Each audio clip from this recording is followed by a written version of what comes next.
Mercy Mercy অসমীয়াত Mercy এই শব্দটোৰ অৰ্থ হ'ব দয়া বা কৰুণা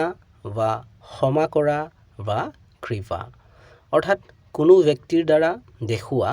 দয়াভাৱ যাৰ কাৰোবাক কষ্ট দিয়াৰ ক্ষমতা আছে যদিহে মই ক'ব বিচাৰোঁ যে তাইৰ শত্ৰুবোৰক দয়া দেখুৱাইছিল তো তেতিয়া মই ক'ম যে she showed mercy to her enemies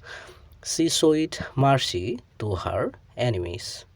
বা যদিহে মই ক'ব বিচাৰোঁ যে জুই আৰু পানীৰ কোনো দয়া নাই তো তেতিয়া মই ক'ম যে fire and water have no mercy fire and water have no mercy চেনেলটো ছাবস্ক্ৰাইব কৰি ল'বা কাৰণ এনেধৰণৰ ভিডিঅ'বোৰ ইয়াতে পাই থাকিবা